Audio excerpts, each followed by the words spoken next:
first episode of the Beard Owl podcast of the year 2025. First of all, I can't believe that the year 2025 is a thing that actually happens.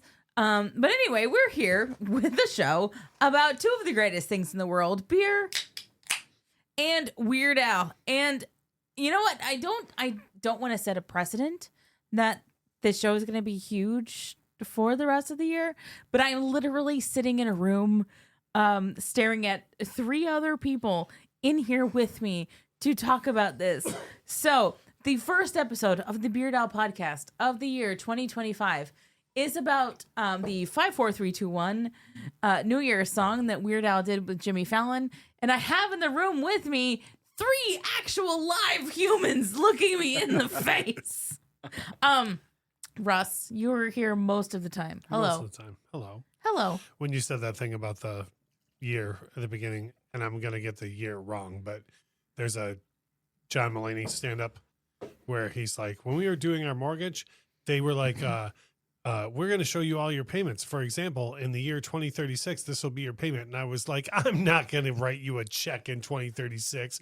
I'm going to be on the moon drinking moon juice with President Jonathan Taylor Thomas. So as soon as you said that, I was like, what? That's what that is. Yeah. I love that. Did you know that the word mortgage comes from the French for death agreement? yes. No. And those other two people that you hear laughing or saying that they didn't know that I said what I said. Had no idea. I know. Are two of my other favorite humans in the world, Chris Hollister and Bob Oakes, who have I don't even know how to introduce you both because you're both just like, I was like, no, those are my dudes. So Well, start with the podcast that Chris is on. I guess and I'll we'll start go with the from there. podcast that Chris is on. You're right. This is why you're here, Sure. Russ. Yeah. So Chris is a founding host of the Trivial Warfare podcast, and he is here in-house with me today as one of my dearest friends and also just one of the biggest Weird Al people that ever probably existed. And so, Chris, hello, welcome. Hey, thank you. It's good to be back. I tell you what, yes, thankfully for Trivial Warfare, I got a chance to meet you, and that was fantastic. Because we met your awesome friend Trish at a trivia show, and that led to other awesome things. And we saw Trish last night, as a matter of fact, while we were celebrating y'all's awesome son, Zach. And so that was very cool. And I got to wave at Bob. He was on the other side of the table. I got to wave at Chris. There was a lot of people there. There were a lot Right. of people. We're pretty It's a good cool. problem to have. Yeah, I know, right? For sure. Can never have too many friends. Yeah. That's true. Sir. But honestly, it's so good to be back on the Bearded Owl podcast. I almost said Weirded Owl, but the Bearded Owl podcast because we were talking beforehand, and I was like, I think it was on like one of the first like 2 or 3 or 5 episodes or 37. You were the first guest, I think, that ever happened on the show. We talked about the Hamilton polka. Yes. Which, of course, I'm a huge Hamilton nut, and so, of course, I had to talk about the Hamilton polka. Yeah. So it was fantastic, but really and truly glad to be back. Of course, anytime I get to hang out with Lauren and Russ, it's always a good thing. And then Bob, you see, it's my favorite name because you could say it backwards. Bob, always a good time to hang out with you, sir. Plus, the only person in the room who Weird Al wrote a song about. That's a That's Absolutely. true. And I have had the opportunity to thank him for writing a song about me. Oh, so Bob Oakes, welcome back to the Weird Al also a podcast. UHF connection because there's Bobo. Oh gosh, Bobo! Oh my God! There's Bobs everywhere. Yeah, you're like way in deeper than the rest of us. And also, I think it's cool that Bob created a human being just so that she would fall in love with Weird Al just as much as he does. Yes. And as we talk today, her name will come up. Yes, my daughter Megan is a big Weird Al fan. I love it. She's my buddy. Yeah, she's awesome. She is such a. I mean, and I'm slowly converting her into a board gamer also. So You are she is- trying, yes. I am. Oh, it's so beautiful. So, Chris, first of all, thank you Yes. for segueing me into Bob. And Bob, welcome back. Yeah, I was going to say, I don't have a podcast to promote or No. anything like that. I'm just Bob. And you can say my name backwards, Yeah, but forwards. you're I so don't nice care. you could say it backwards. But your claim to fame in the Weird Al community is larger than the rest of us. Very true. you know? Well, that's Like I true. say. I- Like I some will- some people might say that he was talking about another Bob in that song, but we know the truth. It's all about me. Yeah. It's all about me. It is all about But my life's a palindrome. so palindrome. so yeah, honestly, for Weird Al, I've been at double-digit concerts, just much like Lauren. I've traveled for concerts. I love this community. I think my favorite It's so thing good. personally that's happened to me in literally all of my Weird Al fandom after, meeting Lauren, I always tell people, I'm like, yeah, I heard her podcast and I liked it so much I married the host. But my favorite thing that's happened is her mom very genuinely, as a parent does when you're like asking around, Absolutely. was like, now, are you a genuine Weird Al fan? Like, did you like Weird Al before Lauren? And I was like, I literally bought my first Weird Al album the year before she was born. So she has had no influence on my Weird Al fandom. Like, I bought In 3D in 1984. Yep. Then she happened in 1985. And then we're here now. By the way, Fantastic has said you happened and not been, you were born. No, I happened. You happened. I was a happening. Mm-hmm. I was a happening. So, Well, but I love mean, that. she, Like, she could have been hatched. Who knows? but then what you were saying about your daughter too, like my son, we're actually going up to Detroit in July to see this next Weird Al tour. The bigger, better, And I'm very, fabulouser than ever something tour. like that. I'm very excited to go because I get to take Lauren to a venue that I've been to Nice. over 500 shows at. Like I used to be able to walk there. Wow. In the I used to live within a half mile of it, and so I could just walk. Even if I didn't have tickets to a show in the 90s, we'd just go hang out in the parking lot, and you could hear it clear as day. Wow. And so I mean, if you can name, there was a week in 1994 in July where I didn't realize until Sunday night that I had tickets to every show at that venue, Sunday through Saturday. Whoa. Wow. And it just, like, to be clear, it was for sure there was Metallica twice, like 2 nights in a row, and then Depeche Mode and Steve Miller Band were also in the roster Wow. for that week. That's So, a good week. but like, I'm the only guy that would have been at all those shows. You know what I mean? Like, so I'm jealous of 1994 Russ. oh, I also saw. A I lot also, of people I are. also, I also I just saw. want to know what you were doing as a job to be able to afford those Oh, concerts. no, well, Oh, back, geez. no, brother. It Back, was back cheap. then, yeah, back then Okay. the lawn tickets were $11 Oh, wow. for okay. Metallica. Oh, I have the wow. stubs, man. Yeah, I saw Metallica, Guns N' Roses, and Faith No More a year before that for $26 on the floor. So, Wow. yeah. But that's the tip of the iceberg with 94, brother. I saw Pink Floyd twice that year. Like that was my year. But I'm excited to take Lauren to that venue because Absolutely. she's never been. But And what that I was was like- getting it was at a with huge when part you of your mentioned history, Megan too. was Yeah. my son is so stoked because he bought just a bunch of lawn tickets for it and had no trouble filling them in. Like Awesome. Getting- people he knows are now like, wait, do you have any tickets left? And he's like, no. And they're like, damn it. You know, so Wow. he's excited because he's super stoked about the show and everybody else he knows. And it's a turn for me because back then, Right. you know, when I went and saw Weird Al, first of all, it was up the road at the Meadowbrook Music Theater, which is a quarter of the size of Pine Knob. And second of all, the day of the show, you could walk into a gas station and just pick up free Weird Al tickets and go walk to the show. Hey.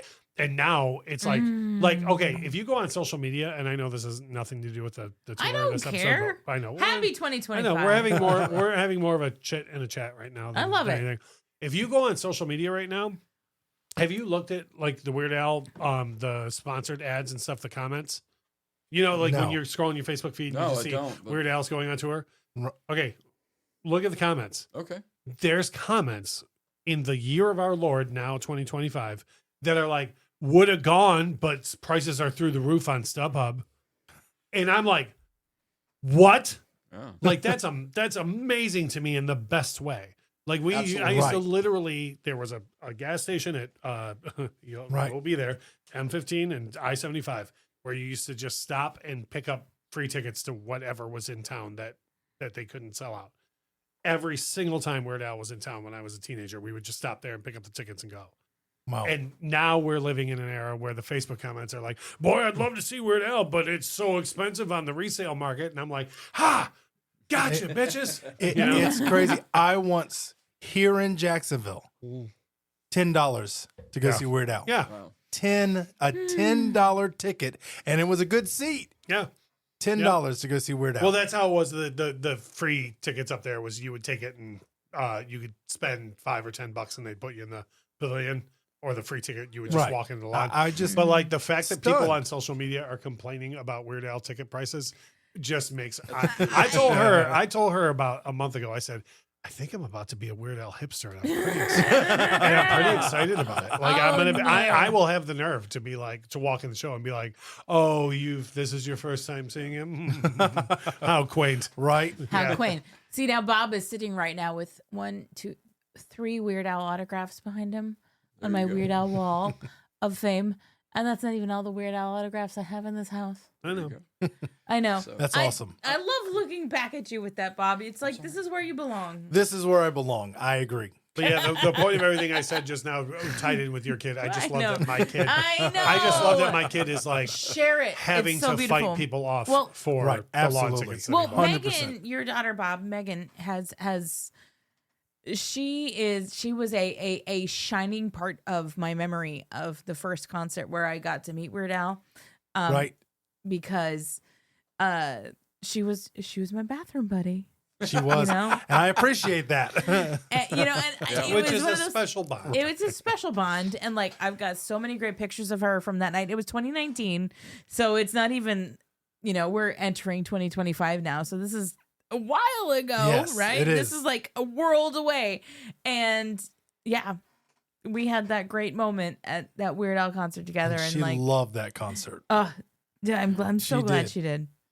It's funny though hearing y'all talk about it, because like my first interaction with Weird Al was my dad brought home the N3D cassette tape for it, and I listened to it and basically stole it from him and whatnot. But I didn't go to as many concerts as y'all did. One, my parents weren't really into concerts too much, and also I lived in Gainesville, and there was really only one venue in Gainesville at that time that you can go to concerts to. And so it was very difficult, and I didn't really get into the live music nearly as much, but I listened to every cassette tape or every vinyl that I could get my hands on, every 8-track. And I mean, and I think I love 8-tracks. I mean, yeah, absolutely. You can't go wrong with an 8-track for sure.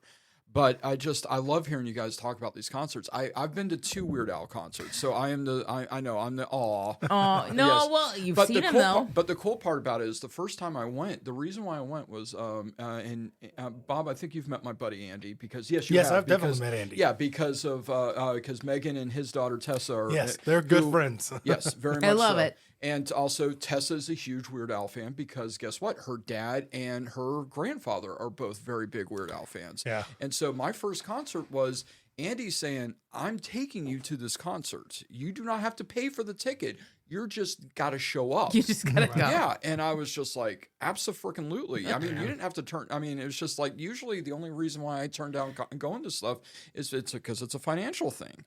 And it's just, but I mean, if you tell me I'm going for free, heck yeah. If it's, as our friend Ben would say, if it's for free, it's for me. Carpe diem. So yes, and so Yeah. but that was at the Florida Theater here in Jacksonville, and so and the Florida Theater is a great venue. I mean, and this was before all the remodeling actually happened, and so the seats. I'm a big guy. These seats were extra tiny. I somehow shoved my body in there and could not get up. Everybody was standing up and enjoying themselves. I couldn't literally get out because I was jammed into that seat.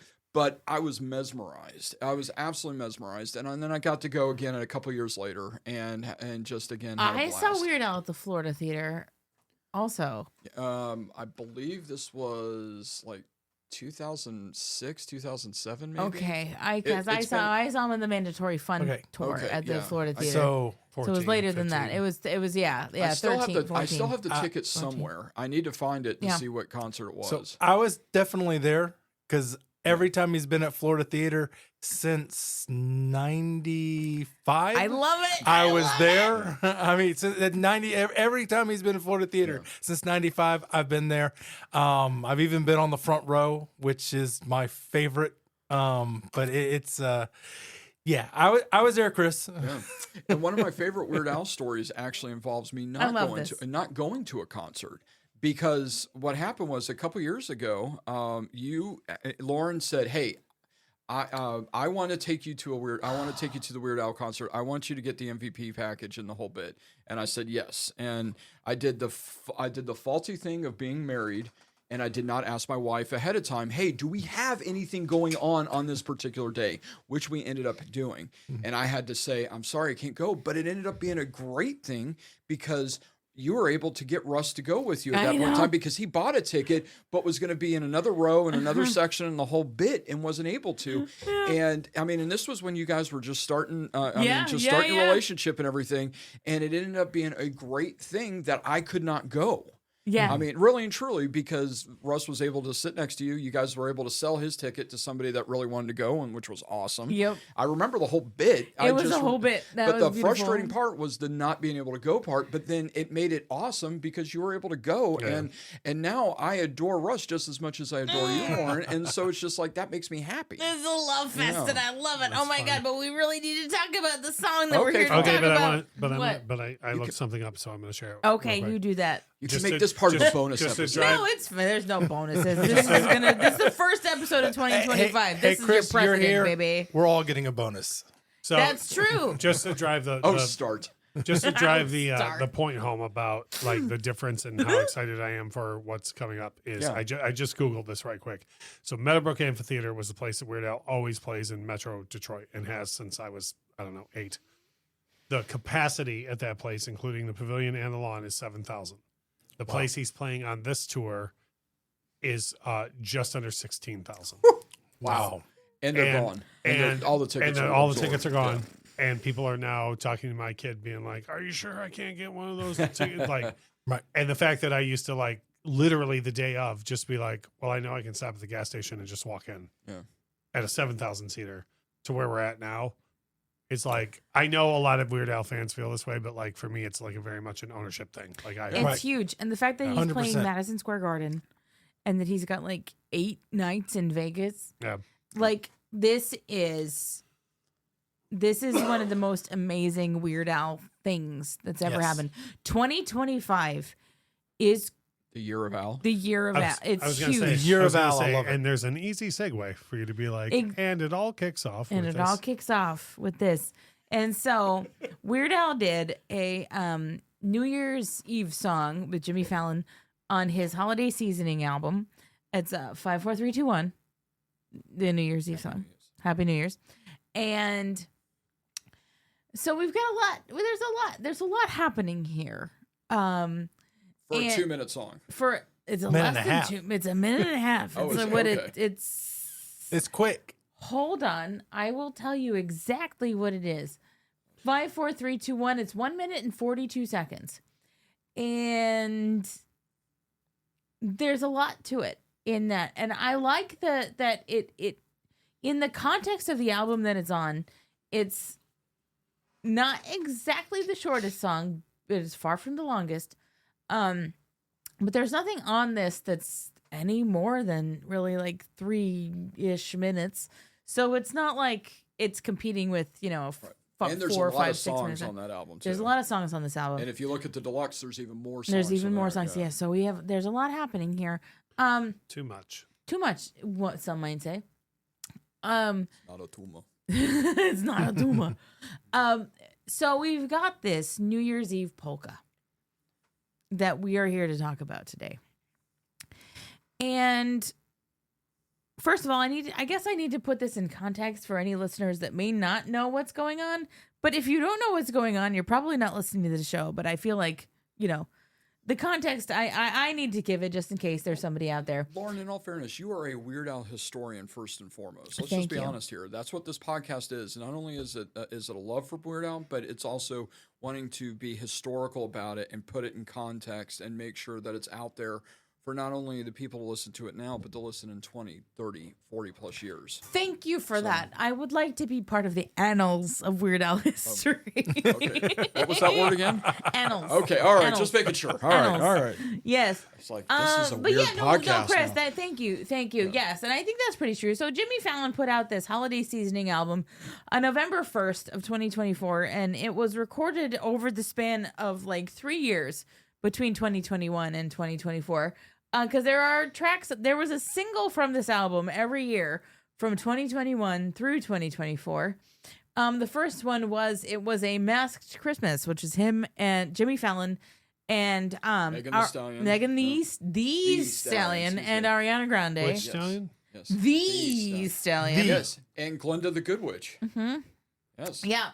And then the 2022 single was with him and Dolly Parton, Almost Too Early for Christmas. And then 2023 was Wrap Me Up, which I believe was with Meghan Trainor.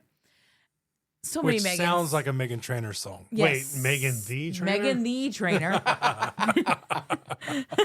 Well said. Well, I just need to know. You know what I mean? And then Holiday is the single from 2024 with Look the at that Jonas roster Brothers. of songs that it lifts from. Is it the Jonas Brothers? It Or is the Jonas Brothers. Yeah, and Holiday is a But no, bop. hold on, go back to that. Look at Or what. is it Look, Jonas the originally The Child Jonas Sunday Night. Hold on, you keep moving. Yeah, the screen. no, go ahead. Envisioned as a song in the vein of the Jacksons' "Blame It on the Boogie" with an added influence by Chic.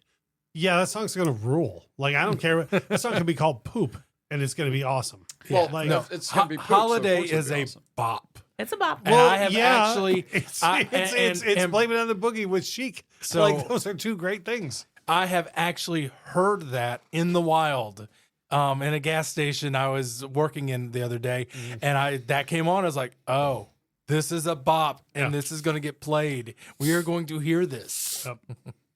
Yeah. I glanced over there and saw that, and I was like, well, those are two things that go together very well. Yeah, so that's the thing with this whole Jimmy Fallon Christmas holiday album, right? And I don't have a whole lot of like historical factual information about the Weird Al track on this because it's a Weird Al polka on a Jimmy Fallon holiday album. But what's happening around it is really quite interesting.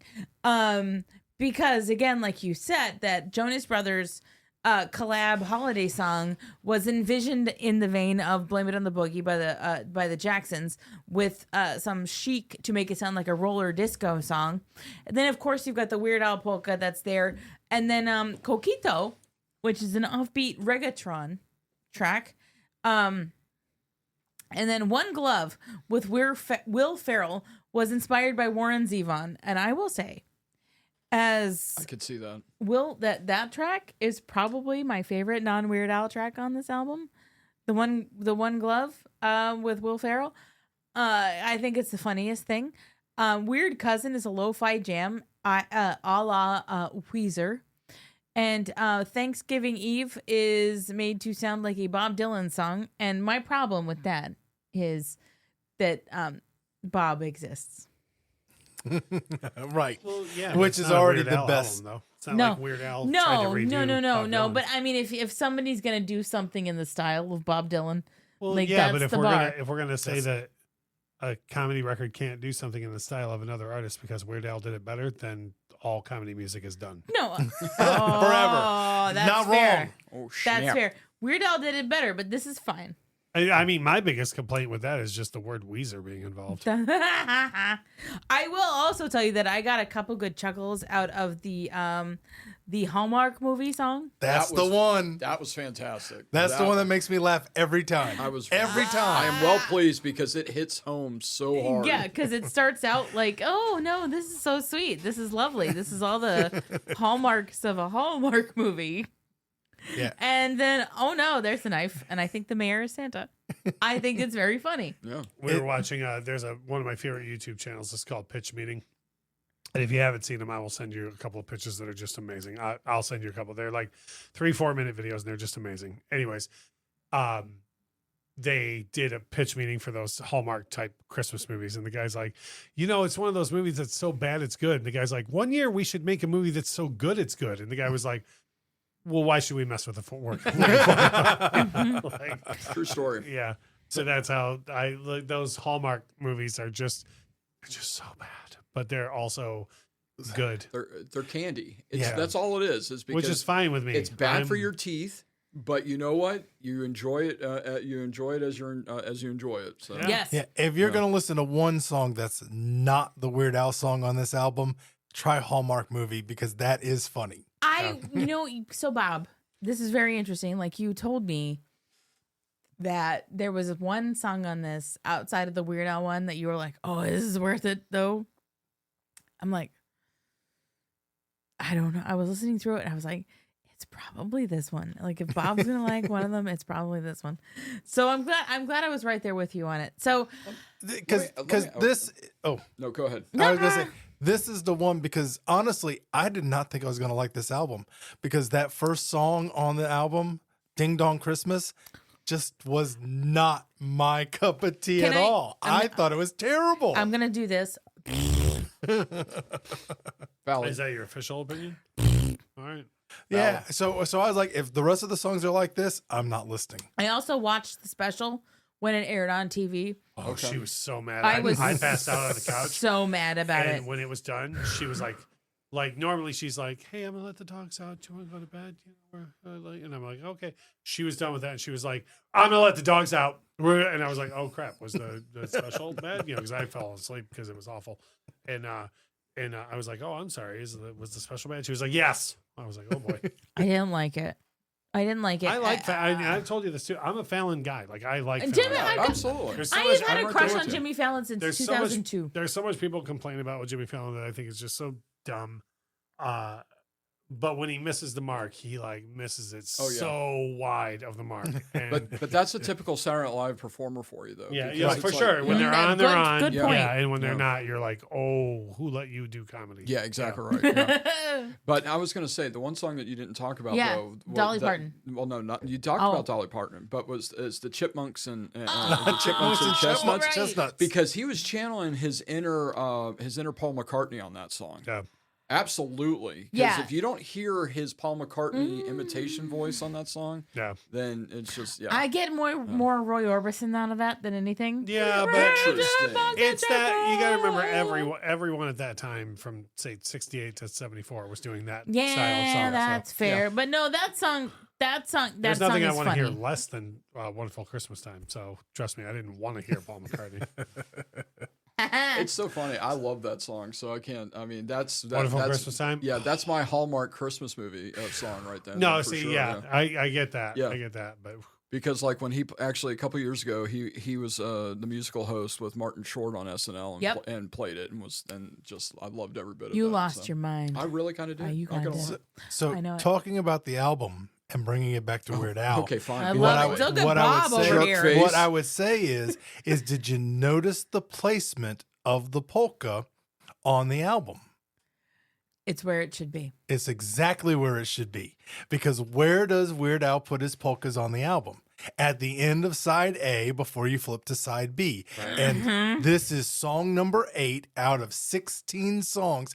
It is exactly where it's supposed to be. Okay. It is so perfect. So I'm letting you make that the segue into our things we think work about this section. And that's where I messed up because I listened to the deluxe version and that has 25 songs on it. So Oh, I didn't catch that. Oh, I got you another took in over. way, I got that way yesterday. more of this album than you needed to. So yes, that is where a Weird Al polka should be. Absolutely. The end of side 1.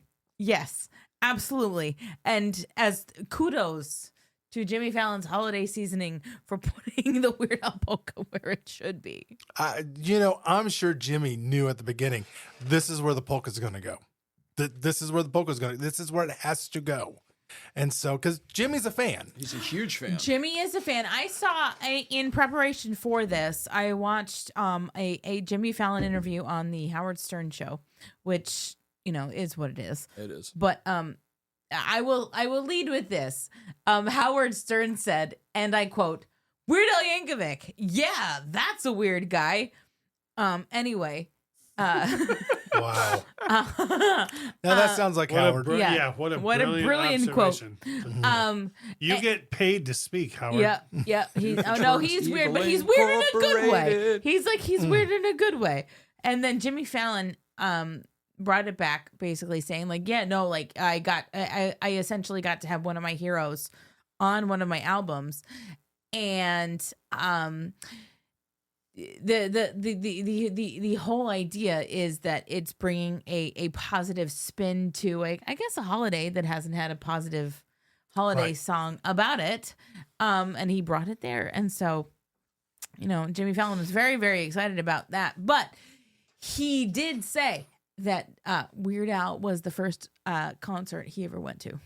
Yes. So, I could totally see and and it appreciate was a big nerd moment, Jimmy Fallon having Weird Al Yeah. on his No. album do this, and it's like, well, okay, yeah, that.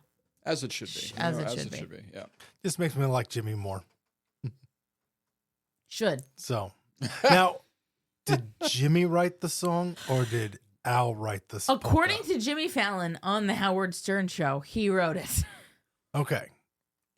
Well, and then let's not forget also the Roots are credited also on there, and I mean because they did because of the they did a lot of the music on there, and even though if you listen to it, it doesn't really sound like a Roots song at all. They really and truly went to their Weird Al place on that for sure. According to Wikipedia for the song, it was written by Jimmy Fallon, essentially the Roots, and Weird Al. So it was a They all take collaborative credit. effort. And Weird Al did have a big hand in producing this. It's probably a normal size hand. I was gonna say I have a normal. A Weird Al sized I mean, hand I've seen in, him perform. in Yeah, producing the album for Jimmy. But what is another interesting thing about this, and I feel like it bears in having part of our conversation, is that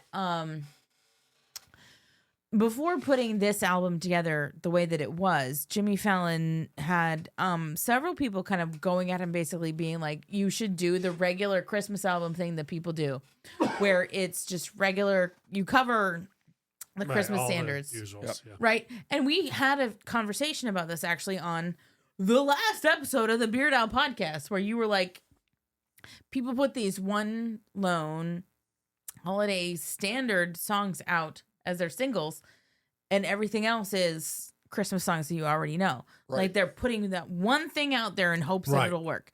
And this Jimmy Fallon holiday seasoning album has nothing that you know No. on it. Nothing. There is nothing. There are no standards on this. And Jimmy Fallon absolutely did this on purpose.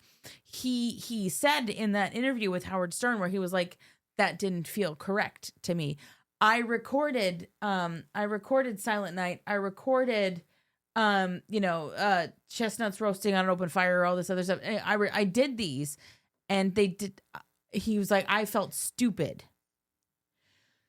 I was like, I could do a no Chris. one on earth would expect a sincere vocal from, like, I don't know if y'all know this, but Seth MacFarlane has a incredibly awesome side career Yes, he does. as a genuine crooner. Yep, Like, absolutely. Yes. he can do, and I don't know how he pulled it off, but nobody questions his work in swing and big band. Like, Absolutely.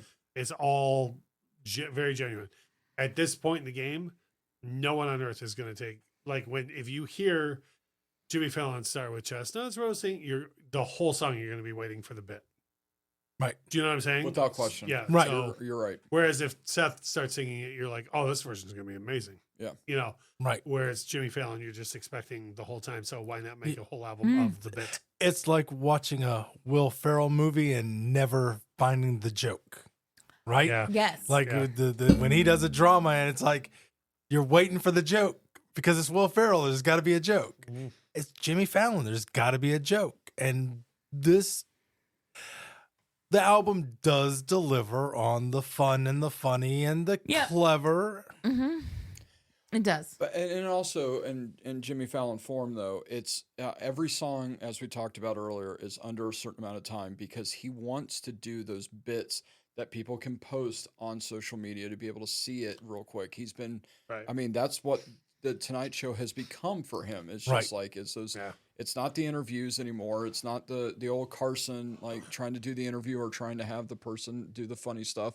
It is these 2 to 3 minute bits so that it can go on social media and everybody can enjoy it for a little bit. It's those it's the Hershey Kiss of comedy right now because it's like, oh, you know it's going to be what it is. It's a Hershey Kiss. You're going to enjoy it. and then it's over with after 2 seconds. It's the same thing with these bits. And that's what the songs, and that's what I really felt like these songs are. It's just like, and hearing you talk about, okay, well, these songs came from 2021 and this one came from 2022.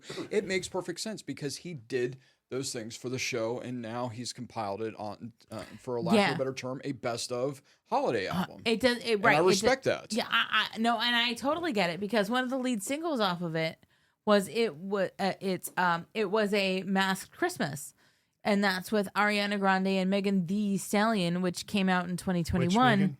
The Stallion. And now that you told me that song makes much more sense. When I was listening to it, right, you're like, what? They recorded that right after COVID, where it was like, oh no, we're taking our masks off now. I'm gonna kiss everybody. Yeah, because my mouth can be out in the world, you know. So yeah, and I guess it's odd that there are tracks on this that were released as like one-off holiday singles years prior that, you know, don't fit. You were like, oh, that's when that happened. Yeah, right. You know, but to the Weird Al New Year's Eve polka 5 4 3 2 1. Weird Al did say on the Howard Stern show that this was one of those things where they felt that there were no Happy New Year's Eve songs. Right. And they wanted to add one in there. Spoiler for the second half of the show. I agree with Chris. There still aren't. Okay. I find this song to be just there. Well, and it's interesting that he said that because one of because I actually did a little research today because Bob and I were talking yesterday. He's like, I did research. I looked at this. I was like, holy crap, I need to come with this at least with one nugget in my pocket. Or whatever. And one of Weird Al's heroes, Spike Jonze, actually did a New Year's song. Right. And it's just, and I listened to it and it's very funny. I mean, it's just like, it's typical Spike Jonze humor. Without a shadow of doubt. I mean, and so it surprises me to hear that he said that because one of his musical heroes did a song that's out there. I mean, now mind you, is it a memorable song? Maybe not, because but I mean, I had to find it through like Weird Al's ChatGPT. gonna know about it. Yeah, I would think so. Well, of course. Speaking, this is just something that occurred to me just now when we were talking about like Weird Al would know about Spike Jonze and so on. Yeah. On the day we're recording this, very early this morning, by way of a long story, in casual conversation, my son said to me, hey, have you ever heard of Abbott and Costello, Who's on First? And my reply to him was, who do you think you're fooling with? You know what I mean? Like, what? You know, so anyways, he was excited because he said he has a friend of his that memorized it and like can do the whole thing. Oh, that's fantastic. And I was like, that's awesome. Yes. You know, I love it. But it was just funny to me. I was like, yeah, why would you think I wouldn't? Yeah. Like now you need to introduce him to George Carlin's football and baseball. Don't even get me started. So yeah, there's the Spike Jonze and his City Slickers Happy New Year song. Yeah, and it's a fun song. Like I said, is it super memorable? Not really. I mean, it's not All I Want for Christmas Is My Two Front Teeth that he did, but it's still a fun. Well, obviously, Fallon didn't remember it. Well, Jimmy. Obviously. Yeah, I think this is a good time for an ad break because we've probably talked about all we really, really enjoy about it. Unless, Bob, do you have something you really love? I was just going to say 10, 9, 8, 7, 6, 5, 4, 3, 2, 1. Perfect. We'll catch you on the other side of this ad break. Greetings, fellow nerds. It's Garrett, your host of The Nodak Nerd, part of OddPods Media, the podcast where we explore the vast realms of geekdom. From the latest superhero flicks to retro video games and everything in between, we've got you covered. Join me for insightful reviews, hilarious discussions, and maybe even a few heated debates. Find The Nodak Nerd wherever you listen to podcasts. Let's get nerdy. Hey, this is Grab and Brisket Podcast. Join us every Monday where we talk about the latest trends in barbecue, interviews with world top pitmasters, celebrity cooks, like Wee Man from Jackass, and musicians. like Rich O'Toole. So check us out. We do beer reviews, barbecue fails. So many fires. Dude, a lot of people just burn their houses down for no reason. We also talk about cocaine hippos versus meth gators, Learn how to make some tailgate gravy. altercations with Texas Rangers. People throwing Reese's peanut butter cups. Yeah, so check out grabthebrisket.com for podcast info, viral social media posts, and so much more. And we're back! back. And we're back. And we're back. Man, I can't get back in that. So, we hope you had time to think about what you had to think about this new year. Because we're coming on the flip side with, I guess it's not really the womp womp portion of the show, because we've kind of alluded to it. Like there's a lot happening in this whole situation. So Weird Al has the New Year's Eve polka 54321. It's a minute and 42 seconds and is part of Jimmy Fallon's Holiday Seasonings holiday album, which I'm going to throw my first negative on the pile. And I will say I'm very glad that we did not purchase this. We saw it at Target for $40 American. Holy poop on a Nope. stick. And I was literally going to buy it because the Weird Al song was on it. And Was this vinyl? yeah. Yeah. Oh, okay. Yeah. That makes a little more sense. Yeah, so, but A little more sense. no, a but I little more. get it Overpriced. because of the more for the format. Because finding vinyl nowadays is a lot harder and it's a lot more expensive than it used to be, for sure. Yeah. So anyway, I'm sorry to interrupt. no, you didn't. No, it's fine. I'm just saying that we saw it on vinyl for $40 American. Well, my thing was, she was like, "Oh, this is $40, and it's got the Weird Al song on it." And I was like, "All right," and I didn't know anything about it. I flipped it over and yeah, the talent roster on this record is not $40 worth of talent. I just was like, "Nope, I'm not paying this much for all these people." Period. I barely know any songs by any of these folks. You know what I mean? I'm not and as much as I love Weird Al, he's not $38 worth. Because $2 Yep. is what I would be paying everyone else. Yep. Right. So that was that. So the bummer for me, I guess, this is one of the Weird Al things that we have. I famously joke on the show that I married Russ because he had the Squeeze box set Weird Al vinyl. But to add on to that, this is one of the very few Weird Al things that we are not going to have on vinyl because it just doesn't make sense. Well, I would argue this is not a Weird Al thing. I mean, No. he's I on the agree track, with that. but if he didn't write it, this is Agreed. not it. Yeah. Coming into this tonight, I did no research. So thank you both for doing all the research. I would have been sitting here, conspiracy theory guy, going, I don't know if his names are on the credit, that's fine, but I don't think he wrote most of this. So to have it confirmed that he didn't write most of this is good for me. Yeah. I don't count it as a Weird Al thing if he didn't write it. And he probably added a few little things into it, and that makes perfect sense. But it's just the few frustrations I have with the song is unlike most of the other, almost every other Weird Al song that I've heard, the lyrics are repeated over and over again, Yeah. and that's normally not the case. Yes, of course, the chorus is repeated. That makes perfect sense. But I'm talking about the bridge and everything was repeated quite a few times, and it's just, to me, that didn't make sense. Well, yeah, but it's such a long song, Chris. Right. So there's a lot of room for that. It's 106 seconds there, Russ. So- 106. There's a lot of Let's go seconds. quick math. What I will point out, if you look at the format of the song, is it's a poem. It's a poem. It rhymes. Okay. It is. It's a poem. It's got each 3 lines and the last word rhymes. Everything rhymes with the one. And so accordion, gun, up till the sun. So so it's a poem. Quit rhyming, and I mean it. Right. Anybody want a peanut? Peanut? So it rhymes. It's a poem. If you really sit down and look at it, it's like a kid's poem that I used to, in first grade, we used to have to write the poem that was up on the Yeah. chalkboard every day to practice our writing skills. And this reads like a poem that first graders would have to copy. So they added in all the different sounds and all the different effects, but it's basically a poem that they've turned into a polka. So that's a really good point. I don't know this because all I can see is that it's, Jimmy Fallon, some other folks, and then Weird Al writing this song. I wonder who did the lyrics. It's not Al. It's I not. guarantee Al didn't do that. I bet you Al put in the accordion, put in the polka music, Yeah. but I guarantee he didn't write the lyrics Yeah. because they're way too Simple. simple for Al. Can we say that? Can we say that? They're Of course we can say almost, that. I mean, honest to goodness, listening to some of the other songs in the album, they're almost too simple for Fallon, to be honest with you. Yeah. Because it's a one note trick. Yeah, so to that point, and I love this, and I really wanted this conversation to steer this direction. This is where I wanted it to go. So I'm so glad it happened.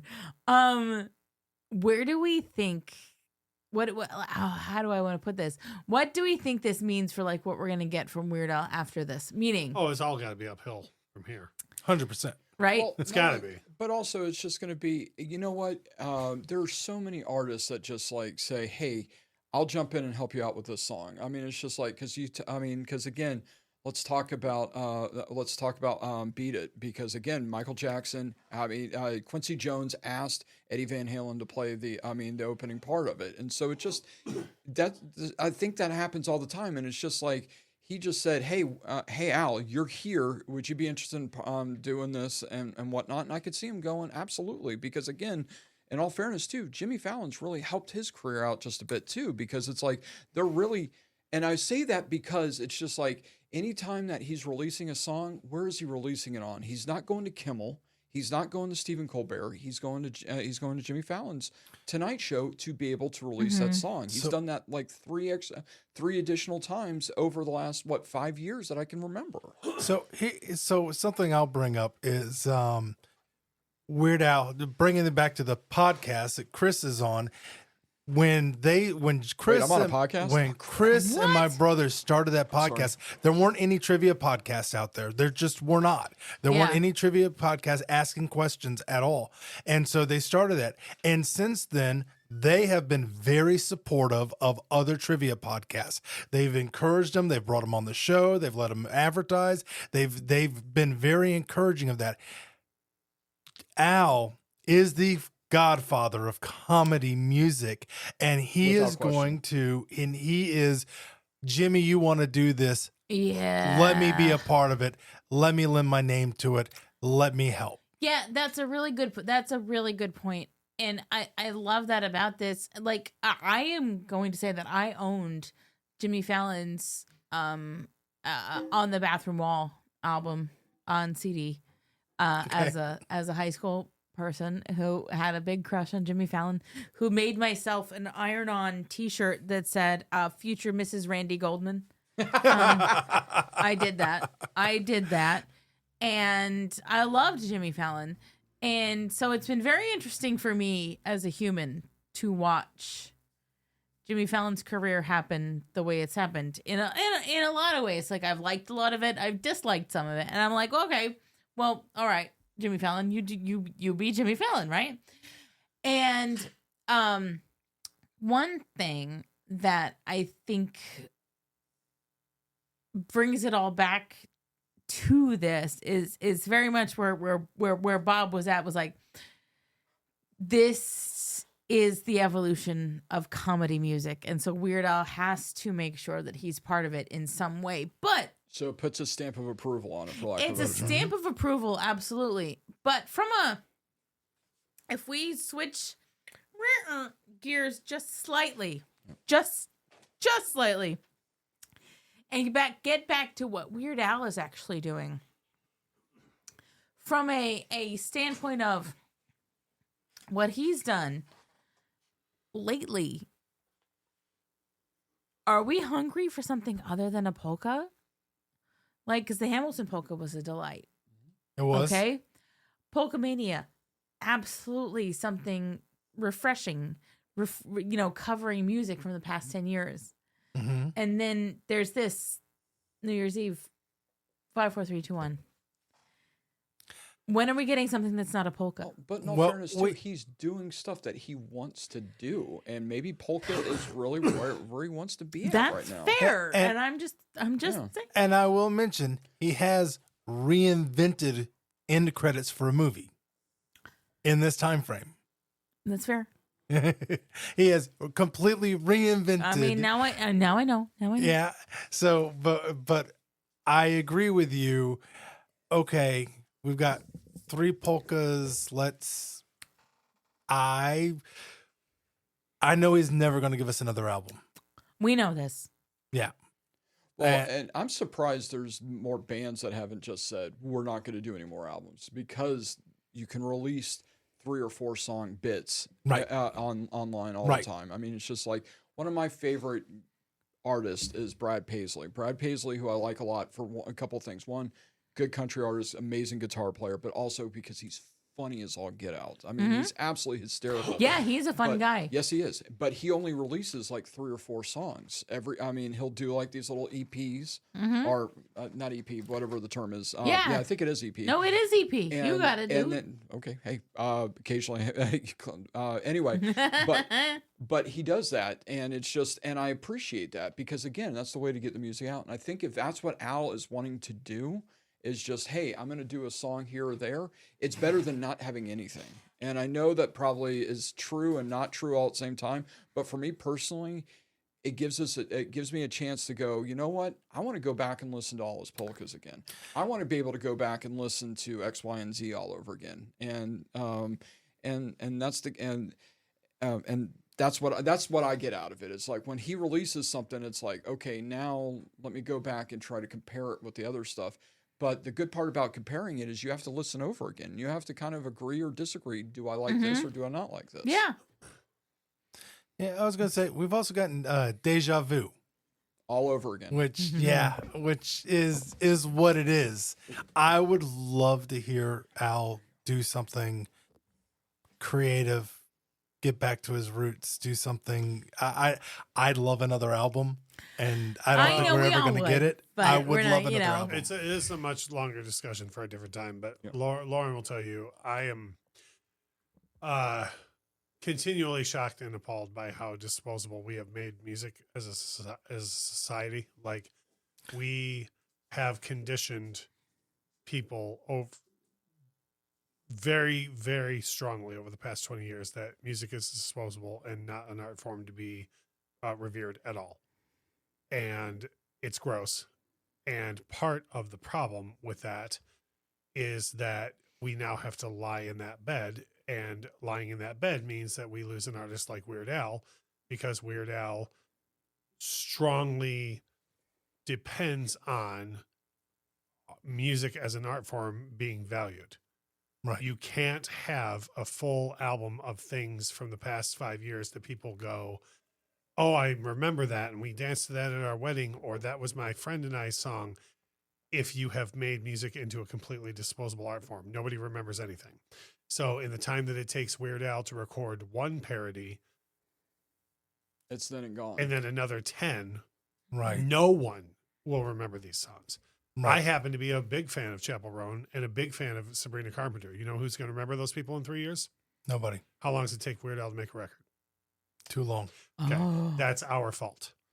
So You're not wrong. I know. You're no, not here's wrong. my thing. And This Here's is amazing, here's because my Rusty thing, just dude. blew my I'm so mind. sad. No, dude, here's my thing. I don't want to be right. You know what I mean? Like, Right. I hate being right about this. It disgusts You are me. right, though. My whole life has been centered around music as an art form mattering and having worth and weight. And we have literally, since about 1999, just conditioned people over and over and over that music is worthless. Advent of streaming. Ish. Well, Yeah, I mean, the only- honest to goodness, Well, this is where I'll disagree with you on that. And again, we're getting. I know we're getting way. No, off. we know. We're This taking is- a left this turn. is the We're topic. taking- we're Left talking turn about to why Albuquerque. one We're of the talking most about why this. But- one of the most prolific artists all of us in this room love has put out a trickle Yes. trickle. after capping The off a only- brilliant career. The only reason why I Brilliant. disagree with the streaming process that you're saying in there is the good part about streaming and the good part about me having Apple Music that I'm able to get every single month is I now have the ability to have every single song at my fingertips and be able to listen to it. Whereas before, as a poor kid who was trying to give money to his mom because we didn't have enough money to be able to do things, I was not able to buy CDs that I wanted to. I was not able to buy tapes that I wanted to. And now that I have the fact that I can message out to my nephew and say, hey, I know that you're a big Metallica fan. have you listened to this song over the course of the last blah, blah, blah amount of years? And he is able to go out and listen to it now. And that excites me. That it makes me happy that that I can introduce him to that song. And I agree with you to the disposable portion of it. I mean, a lot of these songs that are coming in, it's just like, are they memorable enough or not? There's a fantastic podcast that I listen to on an every month basis. I've talked about it on Trivia Warfare. I'll talk about it on here. It's called Hit Parade. Hit Parade is one of the best music conversations podcasts that I've ever heard in my life, because he's talking about it from a Billboard chart perspective and a history perspective. And one of the things you know about me is I love history. That's why I called you a Weird Al historian, because I appreciate the historian portion of it. Thank you. Anyway, Russ, but it's just like, I agree and I disagree with it. And I think I disagree only because I don't know nearly as much as you do, and I'm willing to say that. But I just think that it may feel disposable now, but we need to give it a little more time to see if it's fully disposable. Okay. Does that make sense? It does, but I'm so ready to counter argue this. Okay. So I love it. no, because I don't want to be old man on hill going. No, I get that. Chapel Roan is disposable. It's not Chapel Roan that's disposable. No. It's the art of music that we made disposable. Now hold on, let me put it back in your wheelhouse. I'm listening. So Take me to school. I brother. would argue. See, now when I was a kid, the first Metallica record I ever bought was Injustice for All, Sure. and I had to save to get it because it's a double LP. Without question. Okay. So on CD, it was $18 because even though it was one CD, they still were like, giant film at 11 record label screws over fan, like, giant surprise. So I had to save to buy it. Okay. So when I finally got Injustice for All on CD, I savored every second of all 78 minutes of that record. Now, I understand the romance in going, hey, I'm going to send my cousin this or nephew this song, right? Yeah, sure. Okay. I don't know off the top of my head. I think the song one is around 7 minutes and 40 seconds. How much do you think they're focused on that whole 7 minutes when they hear it? I think it depends on the person. I know for him, he's focused on all of it. But by and large, I'm not disagreeing. do you see what I'm with you at saying? all. Absolutely. A lot of people think of how much happens in just the song one before any lyrics occur. And how many attention spans, because of the way we present music to people, are going to stick with that, right? That's how we've set people up with music. We're just like, this is a thing you don't earn, you don't work for, you just play instantly. And, it's like I told Lauren, for years, I used to be the guy that'd be like, oh, there's this version of this you've never heard, and you have to get it on the Japanese, version of the CD or whatever. And you had to earn that, now you just play it and you play 30 seconds and you go, all right, we're done. Yeah. And the bringing this all back to Weird Al, that's why we're at where we're at with Weird Al, because his whole thing depends on music having value and the audience having an attention span. So we have neither anymore. Let me ask you this then. Why doesn't he then go back into the well and go for older songs? And go for songs that have stood the test of time. Oh, like okay, so what's like when he Spider-Man? Well, because he did do that, well, right? Well, he did that for the Saga Begins because he went. He went to. So he does that for the movie 60s. songs. For the movies, he'll take an older song but and I'm do just that. saying, From an artistic standpoint, if I'm Al, I would be like, it's not my fault y'all don't write good songs anymore. You know what I mean? Sure, absolutely. And besides Saga Begins, he's done that with a few other songs where, like I said, I think it's I forget what's the name of it? The Piano Man Spider-Man. Spider-Man. Is it just called Spider-Man? Yeah.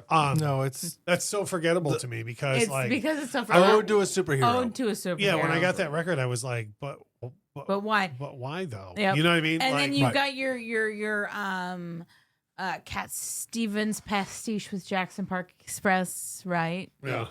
Which we love for a lot of reasons, but it's not relevant. I certainly would never presume to speak for Weird Al, but I feel like what's excited him a lot over the past 30, 40 years of his career has been like keeping up with what's going on and finding new ways to come up with things. And it would be different to me.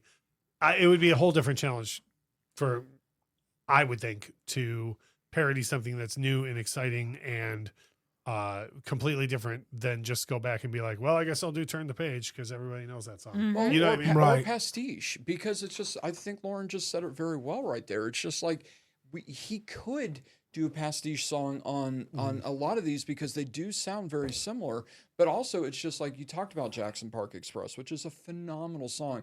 I mean, when I was thinking about it, I was thinking about Yoda because again, it's just like, yes, it was a parody song, but also it Yeah, was it just wasn't all the time, yeah, but yeah, exactly right. There was Yeah. so But much. the subject matter Yeah. was Well, like the yeah. no, I'm Yeah. saying Star Wars was like very yeah, much at the- absolutely, absolutely. So It I was just yeah.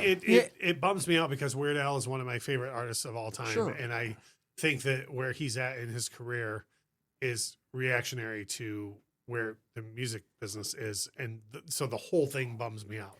Well, You know, speaking so- of things that bum us out, and Bob, I'm going to let you finish. Speaking of things that bum us out, Bob, No, Let's talk to Bob. No, She no. got me. We're gonna take a little break here again. I'm gonna throw more ads in here because you know what? Why You can. not? I can. And we're gonna take a little ad break here, and we'll catch you back on the other side. Hey, I'm Hansel Aaron from the BFYTW podcast, here with my buddy Stevie Hey, what's up? and Augie. Hey. And we're here to, first of all, categorically deny the rumors going around that all we've been doing lately is copying other podcasts. This is categorically untrue, and we deny it completely. Having said that, please continue to enjoy the Beard Owl podcast. But when you're done, please check out our new project, the Weird Ale podcast, where we pair an ale with a Weird Al song. Pretty sure that hasn't been done before. you got to come out of you got to come out of that. I got paid. You got to come out of that break with Bob though, because there was like the last 10 minutes. Bob's been like, but I. Oh no, it's gonna be Bob. You're gonna start this. Okay. This. Yeah, I just gotta be so bad. That's why you wear the pins. It's a great point, Russ. It truly is a great point. It's upsetting, but And, yeah. and when we come back, to me, the accessibility has actually pushed the disposability. Oh, I totally The agree. fact that it's so accessible and the fact that it's so accessible with streaming and Spotify, and you pick any song you want, and okay, so you listen to it once, and then we go find another song, and then you go find another song.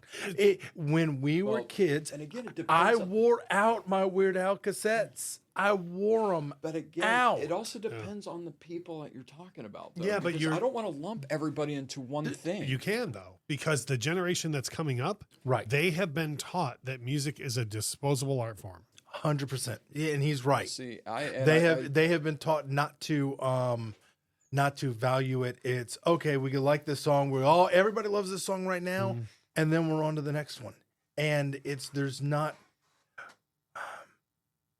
name a song from the last 15 years that is going to be as revered in 15 more years, like Piano Man or American Pie. That's hard, but that's hard to say though. It is because we hard to don't- say, but because we what don't songs know are being what's gonna held on resonate to? and what's going to be considered awesome. I mean, later on down the line, because again, we're talking about from 50 years of perspective right now. We can't talk about that until like at least. But 30, we can 20 though, to 30 because years now. when I was a kid, people knew Piano Man.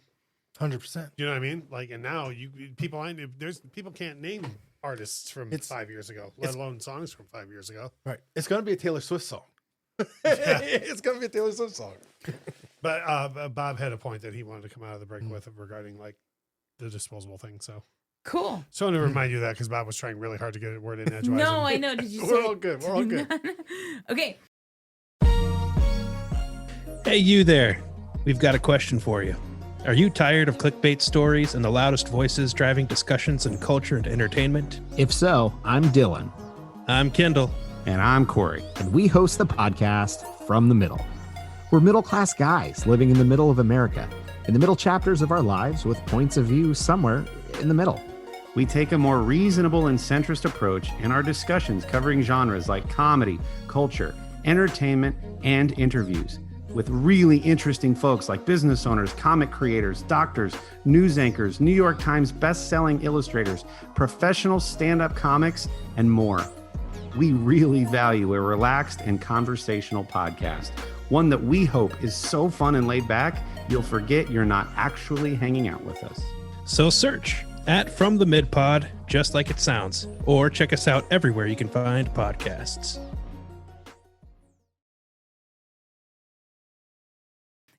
And we're back again. We're back again. Man in the can, get back Part in that 2, Electric can. Boogaloo. It's part 3, I guess. Electric Booga 3, Booga Tree. Revenge of the Bob. Anyway, Revenge of the Bob. Bob had a point that he's been trying to make for like 75 minutes.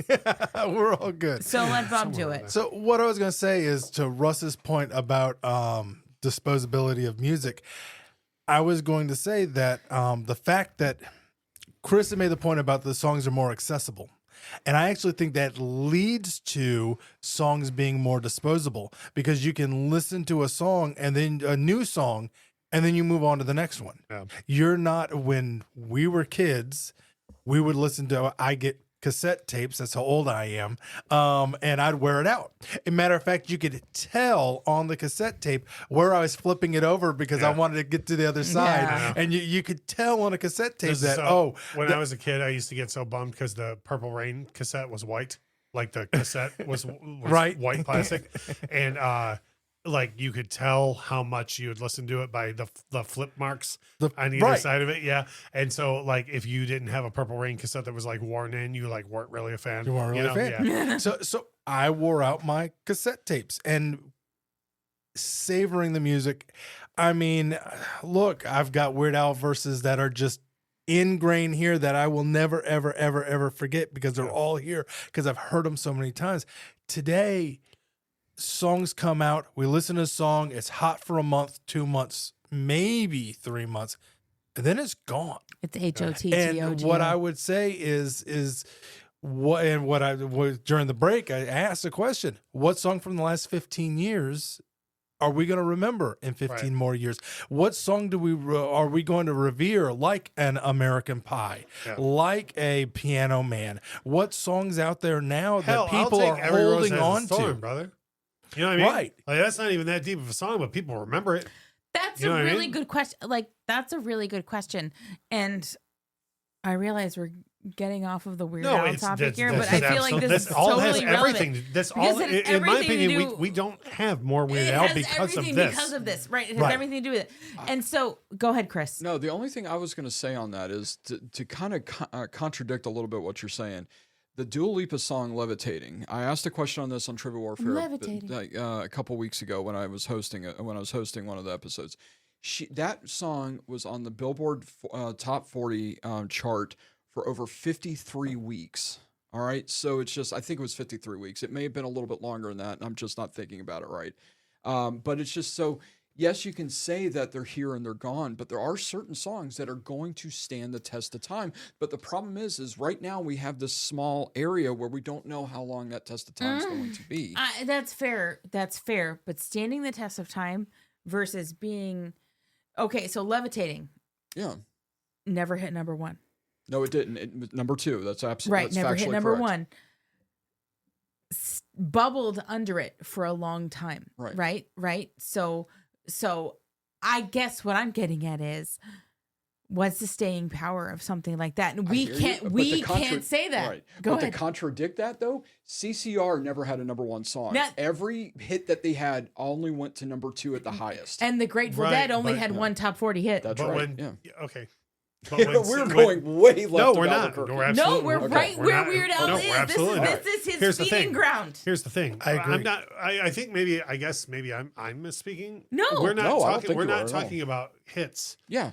We're talking about staying power. Staying There's a power. massive difference Massive staying power. between hits and staying power. No, I Massive completely difference. agree with you. CCR's career was done by 1971. Absolutely. And you know what they were listening to in 2, 3, 4, 5, all the way through the 80s? Still CCR. Absolutely. Okay. There are folks who have come and gone in the past 5 years that people are never going to hear from ever again.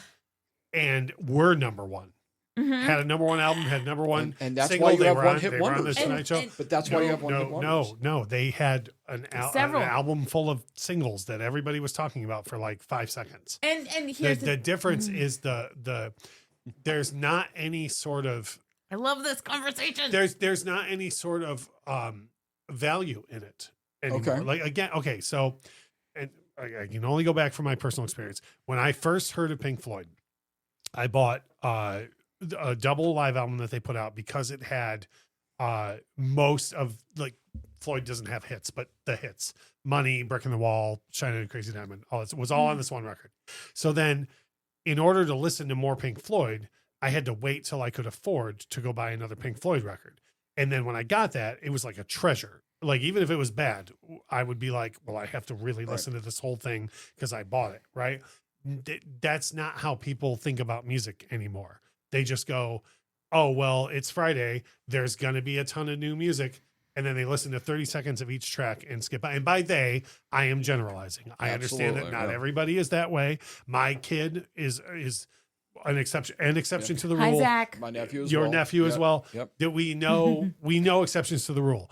But that's not, the people used to go to the record store to hang out in hopes of getting turned on to new art that they would want to part with their money. There's a thing, if you do the Motown Museum tour, they talk about when Berry Gordy was crafting the Motown sound. They would have a song pass the hot dog test. They would all sit in Studio A, and you'd have, and by they all, we're talking Martha Reeves, the Temps. This was a really cool story to see. Stevie, Sonny, Smokey. Yeah. We're talking about people who wrote songs. Stevie and Smokey Robinson are on this committee. Right. You would do your whole song. They would play the song for everybody, and they would go, if you had $1 left in your pocket, would you, and you were starving, would you buy a hot dog or the song?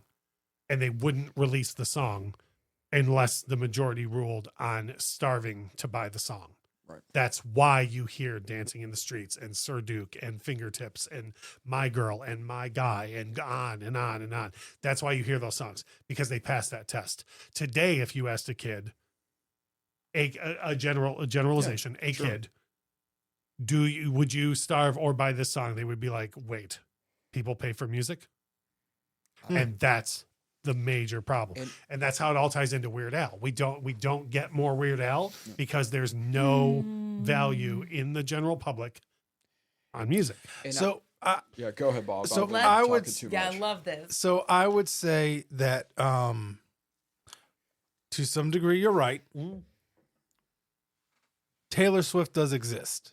I agree. And Adele exists. Okay. And there's a couple of more on that level that are producing just amazing music that I don't think is disposable.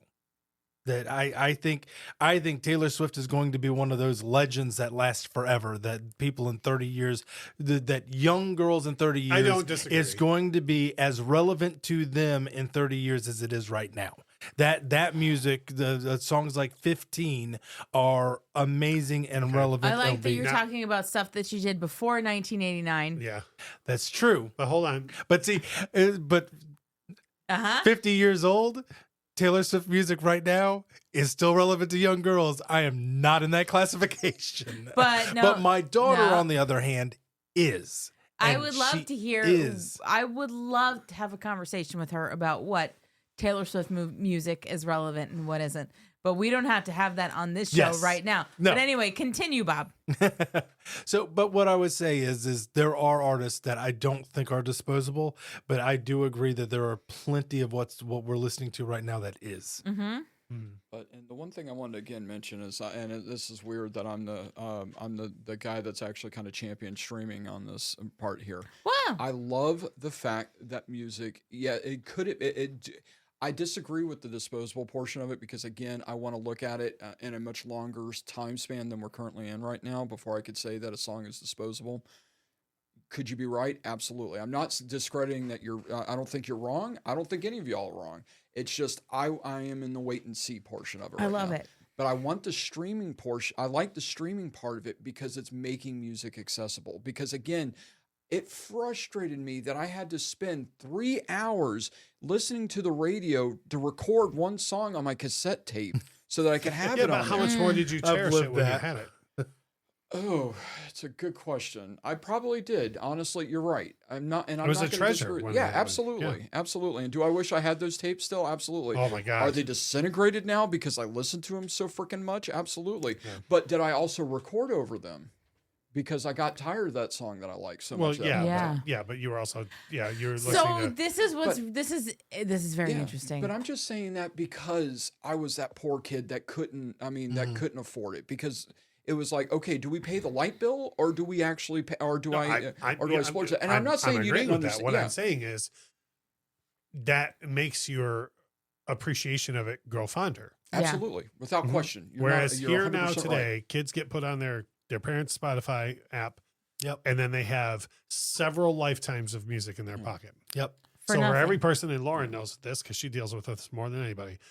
When we're driving along, for every person like me that goes, oh, holy crap, I have to play this one cover by this one band you've never heard before. Like, I'm so thankful to have it on my phone. And then we listen to the whole thing, right? Yeah. Everyone else is hearing 10 seconds of one by Metallica and then skipping the other 7 minutes and 30 seconds. Yeah, and so I think that's what it is. And I feel like to give credence to literally everything everybody is saying here. Clearwater Revival. Right. Exactly. Like, yes, there is absolutely like there's value in the idea that, like I couldn't afford this before and I can now. And this is amazing to have all of this at my disposal. And it's not even the flip side of that, but like part of the same conversation is, what does that do to the value of music? That anybody can get it at any time, anywhere, like no matter what, to put the Casey Kasem what on it, and that's what it is. What is the value of music? And that's where we get back to the Weird Al of it all. Right. What is the value of this? The fact that we're in now the year of our Lord 2025, where he put this out in 2024 with Jimmy Fallon. It's 1 minute and 42 seconds of Weird Al basically saying, like, here's a New Year's Eve song. Thank you very much. Enjoy your burrito. Enjoy your burrito. Got something new. Let's put You it got out. something new. Yeah. You're welcome. It's not different. It's not special. It's just is. here. It's something new. And what was interesting was, and Bob, go ahead, actually, because I've been interrupting I was you gonna pretty say, much the whole time. No, I was going to say, based on this conversation, I think Weird Al needs to put out another song to save the record industry. It's about time. We need another one of those, Al. Please help us. Anyway, but it's interesting because you guys were putting it in a whole music perspective. I was just putting it into the holiday perspective. What songs we would compare this to? Because there's not a lot of comedy Christmas / New Year's / Thanksgiving songs. There's actually, I think, like 1 or 2 Thanksgiving songs. Just FYI. By the way, I just found out the other day that that Jingle Bells was originally a Thanksgiving song. What the crap? I did not know that. Did not know that either. No. Yes. But what I was thinking about was, okay, what are other comedy songs that are holiday songs that I put it? And I wrote a list. I That's love why I got it. this. This is a good place to. The band Reliant K, Christian group or semi-Christian group now, but they did a great Christmas album called "Let It Snow, Let It Rain, Dear." And I love that, by the way. But they did a song. They did "We Wish You a Merry Christmas," but they did a very comedy spin on I'll check that out. Yes, absolutely. Then of course, Straight No Chaser did the 12 Days of Christmas, which is my favorite Christmas song of all time right now. The live version, not the in studio version. That's boring, but the live version is phenomenal. And then, of course, Spike Jonze's Happy New Year. I'm glad we got a chance to talk about that for a minute. And then, of course, we got Bare Naked Ladies. They did a song called Elf's Lament with Michael Bublé, which is a fantastic and silly Christmas song. It's too Canadian for me. Okay, fair. Bare Naked Ladies with Michael Bublé. Too Canadian. Too much Canadian. And then, of course, you have the classic Elmo and Patsy, Grandma Got Ran Over by a Reindeer. And it's just like if you're comparing, and then the other two I want is, of course, the Weird Al song, The Night Santa Went Crazy. I have to listen to that at Christmas time. Even though you don't have to listen to it at Christmas time because it is a Christmas or a non-Christmas song on there. Yep. And then the last one I wanted to put on there is a person none of you all probably hear. Her name's Sarah Groves, and not our friend Nick's wife Sarah, but but she does a song called Toy Packaging. And trust me, if you are a parent that had to open up toys and actually build the toys and stuff like that from your kids, you will laugh your head off at this song because it basically is talking about how frustrated she is with the opening up toys for her kids on Christmas Day. And I was trying to compare this song to those that. comedian. Yeah, that's a those good place to holiday put it. And honestly, every song I just mentioned to you, I would put on a much higher plateau. Weird Al did a much better job with The Night Santa Went Crazy than he did with this one. Yes. But to y'all's point that you've said quite a bit and very well said, I might add, Fallon and whoever wrote it, and he just said, you know what, I'm going to lend credence to this, and I'm going to be on here because I like you, Jimmy, and I want to do this, and maybe I just want to have a little bit of fun playing my accordion. And you know what? Ain't nothing wrong with that. There's nothing wrong with that. So thank you, Chris, for bringing those other songs to the fore for this, because I mean, part of this was Jimmy Fallon saying, "Oh, there's no New Year's Eve songs, blah blah blah blah blah." Well, yeah, of course, like because there's not, because everybody's drinking on that holiday. You're ringing in the new year. It is what it is. Besides, you got Dan Fogelberg's right. super happy Old Lang Syne song. I mean, come on. Exactly. Give us something fun. I mean, the whole point of this song is fun. It's fun. It's fun. I mean, It's you silly. listen to it. You hear the is stuff in the silly. background. It's fun. It's fun and silly. And I guess if you listened to, and this is part of the Time is a Flat Circle situation on the Beard Out podcast, where the episode that came out just before Christmas, where Russ and Zach and I were talking about The Night Santa Went Crazy and Christmas at Ground Zero. We were lamenting the fact that people don't cover Christmas at Ground Zero. On Christmas albums. I totally butchered. And I just proved that to you because I screwed up. I didn't put that on there. Exactly. And those are the kinds of songs that people could throw in on their regular Christmas albums. But we have a whole conversation about that on that episode. But you know what? There is room for new Christmas songs if we open our hearts to them. Agreed. And new holiday songs. Mm-hmm. So I think the only thing we have to do is give the song a rating on a scale of 1 to 27. And based off of everything that we've all said, this is 1 minute and 42 seconds of for me. So I'm going to give it on a 1 to 27. I'm going to give it a 15. Okay. Russ? 10 or lower. Okay. Because I heard it this afternoon. My first thought was, well, I actually yelled to you across the house and said, wait, was that really just 1.5 minutes? Because I was hoping I had the wrong track. And then before even looking at the credits tonight, I knew Weird Al didn't write this song. So that's a 10 or less for me. I'm going to say I like it. It's fun. No, yeah. I played it in the car for Megan, and Megan looked at me and goes, that's good. I like it. So you know what? It's a 20 for me. Good. 20 solid. Right. It's 1 minute and 42 seconds. I say 14.2. I like that. I like it. Okay, perfect. So you know what? Bob's the highest, Russ is the lowest, and we're all somewhere between 10 and 20. So I'm high and Russ is low. Where's the median? Got it. Yeah, so somebody do the math. It's not me. Noah, do the math, please. Let's go to Vegas. Right. Noah, please do the math on the median for this. I'm just shouting out to Noah because he's my guy. He'll do it. I know a guy. You have a guy? I do. Yeah, his name is Noah, so I know a guy. Oh, I see what. But anyway, I feel like this is the end of this episode because it's been quite a long time, and I would like to thank Russ for rolling himself in here from the living room Always. as he usually does, and As much of a hassle as it is, I do it. I thank you so much. It's been a big deal, and then we've got Chris and Bob who did a little bit more than roll themselves from the living room. They rolled themselves from their respective homes locally. But they're here in person, and I think it's wonderful. So, Chris, if you have anything you'd like to share or promote or do anything, please do at the end here. Absolutely. Well, thank you again for having me on, because always a pleasure. And I tell you what, I always learn something on the show. And you know something, I have a dear friend of mine named Tim Mosier, who actually you guys know very well, and he famously says every day is a school day, and today was a school day, and I appreciate Russ and Lauren, and even Bob, taking a little me bit. to school a little Even bit. Bob, he says. Even Bob. But anyway, I just again, if you guys are interested in trivia, we have a little podcast called Trivia Warfare. It's a big podcast. Yeah, we've done over 500 episodes. We are. I don't know if I call us a big deal, but we're a pickle. Oh, you are that's for quite sure. the cornichon. Oh, there you go. Thank you very much. But anyway, yeah, definitely If you like me a little bit, listen to the show. And if you don't like me, then don't ignore what I just said. So there you go.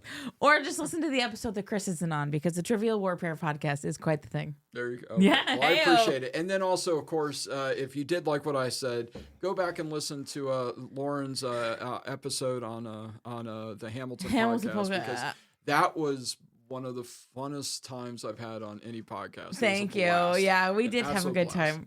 Yep. Yep. It's a good show. Bob, So- you don't have anything to promote. I but don't just have be anything Bob. to promote. So I don't have anything to promote. Usually I get to promote Trivial Warfare, There you go. since my brother's kind of on it. And he thinks Kind he's a of. big deal. He's tall. I You mean, can he's just tall. promote Bob's in general. So well, Support actually, your local Bob. what I always Your local what I Bob. say, and I've actually picked this up from other people, is be kind to one another. Mm-hmm. There's so much out there of people being in each other's business and being where they have no right to be. Just be kind to people. You will be surprised how far a little bit of kindness will go. So please just be kind. Well said. Rewind. I love you. I couldn't help it. And like, what would Weird Al do, right? What you would know? Weird Al do? So I have been so happy to have 3 of my favorite humans in the room with me to talk Weird Al and to talk about to be on the first episode of the Beard Al podcast of 2025. So thank you very much. Woot woot. Woot woot. And we're gonna get back into the flip side of the Dare to Be Stupid album soon, as this year launches. And as I said before, we got some fun guests on for it, so you're in for a good time as we flip the side on Dare to Be Stupid. But anyway, I hope 2025 treats you well. And anyway, be awesome to each other. And as Bob said, just be kind. Rewind.